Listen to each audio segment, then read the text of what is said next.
Fədakarlığın dəyəri. İmam Əli əleyhissalam buyurub, fədakarlıq ən ali insani sifətdir. Fədakarlıq yaxşı əməl sahiblərinin xislətidir.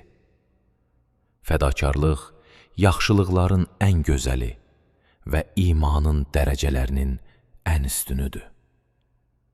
Fədakarlıq ibadətlərin ən üstünü və ağalığın ən böyüyüdür.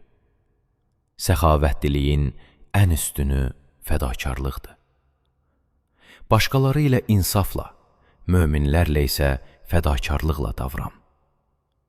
Nəcib əxlaqın ən yüksək mərtəbəsi fədakarlıqdır. Azad insanlar fədakarlıqla qul edilirlər. Əbu Hüreyrə deyir, bir kişi Peyğəmbərin yanına gəlib azlıqdan şikayətləndi. Allahın Peyğəmbəri bir nəfəri zövcələrinin evinə göndərdi. Amma onlar dedilər, sudan başqa bir şeyimiz yoxdur. Həzrəti Peyğəmbər buyurdu, bu kişini bu axşam kim qonaq aparar?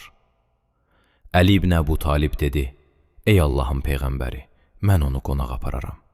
Sonra Fatimənin yanına gəlib dedi, ey Allahın Peyğəmbərinin qızı, yeməyə nəyin var? Fatimə dedi, şam yeməyindən başqa bir şeyimiz yoxdur. Amma qomağı özümüzdən üstün tutar, qabağa salarıq. Həzrət buyurdu, ey Məhəmmədin qızı, uşaqları yatızdır və çıraqları söndür. İmam Əli səhər Peyğəmbərin yanına gəlib, baş verənləri Həzrətə danışandan sonra çox keçmədi ki, Allah Taala özlərindən üstün tutarlar ayəsini nazil etdi.